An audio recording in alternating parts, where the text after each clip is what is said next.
to discuss 4 approaches that are related to moderating conflict. They include 3 approaches to change, validating others, acting responsibly, and the decision to forgive or not to forgive. As a manager of conflict, one of the most important skills you can learn is how to moderate conflict. Now, it may seem to you that the ideal would be to avoid or solve conflicts as quickly as possible. However, some conflicts need to be confronted. And when you're faced with a conflict that you must confront, the best level to manage it at is at the moderate level. That is, don't minimize or avoid it, nor should you let it escalate. Instead, you should keep the conflict and the interactions and the emotions at a moderate level so that people are willing to engage, but don't let it get out of control. First, we'll discuss 3 approaches to change that can help you moderate conflict. The 3 approaches to moderating your conflict with others include: 1, try to change the other party; 2, try to alter the conflict conditions; and 3, try to change your perceptions of the conflict or the other party. The approach most people take to trying to moderate their conflicts is to try to change the other party. Now, this is a natural response. When we get into conflict, we think we're right. We don't think we've done anything wrong. And as we talked about when we discussed attributions, we tend to make very positive attributions about our own behavior and very negative attributions about the other person's behavior, particularly when it's problematic. So it's very natural that we want other people to change. Unfortunately, it's extremely unsuccessful.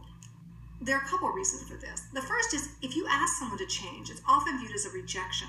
As soon as you ask someone to be different, they become defensive and resistant to your efforts. So when you try to persuade someone by giving them reasons why they should change, they're immediately developing counter-arguments.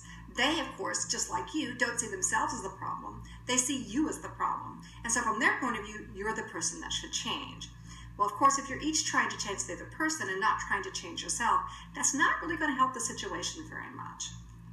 In addition, even if people want to change, it's extremely difficult to change. Have you ever tried to change something about yourself? Have you ever tried to lose weight, become more physically active, to change your study habits? Or even more difficult, have you ever tried to change part of your personality? A lot of research shows that some of the things about ourselves we can change. For example, we can change our behavior. But something about our basic personality is very difficult, if not impossible, to change. So if you're asking somebody to change something about who they are, they're not going to be able to do that.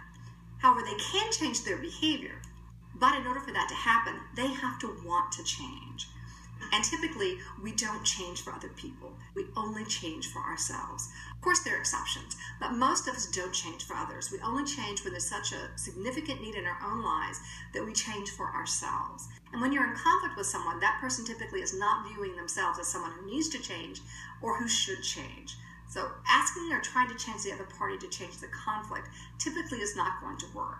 In fact, the harder you try to change them, the more the resistant they'll become and the more escalated the conflict will be. Thus, in trying to change the other party, you've made it pretty much impossible for the conflict to be moderated. Secondly, you can try to moderate your conflicts by altering the conflict conditions. For example, you can attempt to increase your control over resources, or you can try to expand the resources. Let's say that you and your siblings share a car and you're constantly fighting over who's going to use the car when. One of the ways that you can moderate or alter the conflict condition is to buy your sibling out. Purchase their share of the car so you have complete control over that resource. Alternatively, you could expand the resources you're fighting over. If, for example, you and your roommate are fighting over the last Hot Pocket, y'all can order in a pizza and expand the resources so you don't have to fight over it. Our frequent way people try to alter the conflict conditions is to decrease their interdependence.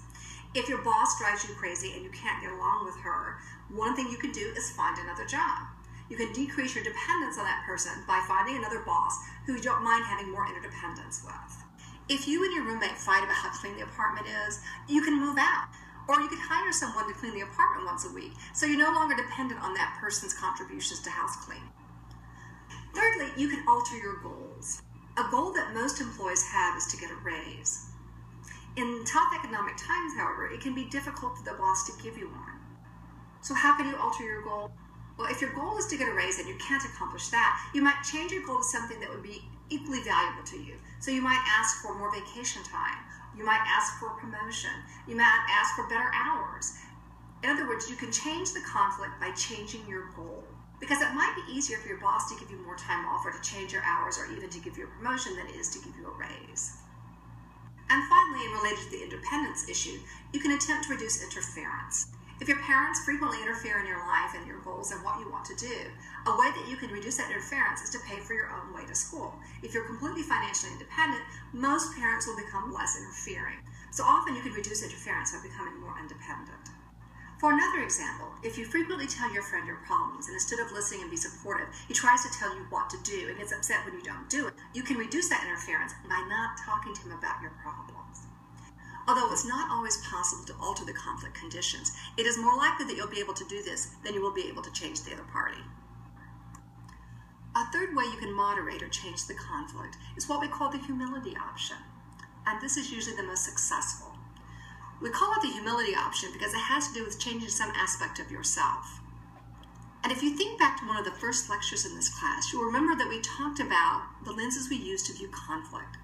Well, here we're asking you to change the lens you use to view a conflict. We all have sort of natural ways that we view things based upon our experiences and our personality. Well, we can change that. We can change how we see things. We can practice making more positive attributions. We can try to look at the other person's perspective. We can consider alternate explanations for why it's going on. We can recognize that this conflict in the scheme of life is relatively minor. There are a variety of ways that we can change our lens. If, for example, you feel that your romantic partner is not paying attention to you and seems very distracted, there are a variety of lenses you can look through. A lens that you could use to look at this conflict is that, well, my partner doesn't care for me anymore. My partner already has somebody lined up and is on the way out of the relationship. Now, if you imagine that your partner is getting ready to leave you, you're going to act one way. Another lens that you could look through would cause you to see your partner as thoughtless and selfish and uncaring. And again, as you can imagine, if you use that lens, you're going to be quite angry, and you're going to confront your partner and ask him or her to change. You might try another lens, a lens that would cause you to think, maybe I haven't been very attentive either. Maybe I've pulled away and my partner's only responding to me. How might this lens cause you to change? It may cause you to become more thoughtful, more considerate, more intimate with your partner, which could change his or her behavior. A fourth lens you might look through would cause you to see your partner as someone who's very busy and overwhelmed, someone who has lots of responsibilities at work, at school, with friends, with family, and in relationship to you.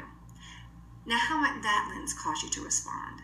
In that case, you might have empathy for your partner, and instead of becoming angry and confrontive, you might actually offer your partner support and help so that your partner has more time to spend with you and to focus on you. So as you can see, the lens you look through can change how you respond to a conflict, which in turn can help moderate your conflict. It may seem that moderating conflict takes a fair amount of planning, practice, and thought, and you're probably right if you think that. However, there are advantages to moderating your conflict. First of all, it either alters or prevents the escalatory conflict spiral. Second, moderating your conflict allows the opportunity for more creative conflict management options to be developed. If you're screaming at each other and if you're being defensive, you can't come up with creative options to solve conflict. However, if you're keeping it at a moderate level of emotional intensity, there's more space for you to come up with new and different ways to solve the conflict. And of course, moderating your conflict and not escalating it helps prevent regret. How often have you lost your temper or let yourself go off on someone, and later you felt tremendous regret? One of the most awful emotions in the world is regret. It makes us feel guilty and it makes us feel inadequate. Finally, moderating your conflict can build trust in the relationship. By moderating your topic and avoiding escalating it, your partner's going to trust you a lot more when you bring up a conflict issue. They're not going to immediately become defensive. They're not going to immediately begin to counterattack. Instead, they'll have enough trust in you to listen to you so that you can begin to talk about the issue. Engaging in conflict badly is quite easy, but since you've now been learning about how to manage conflict, all you need to do is focus and practice, and you'll find that managing it well could be almost as easy.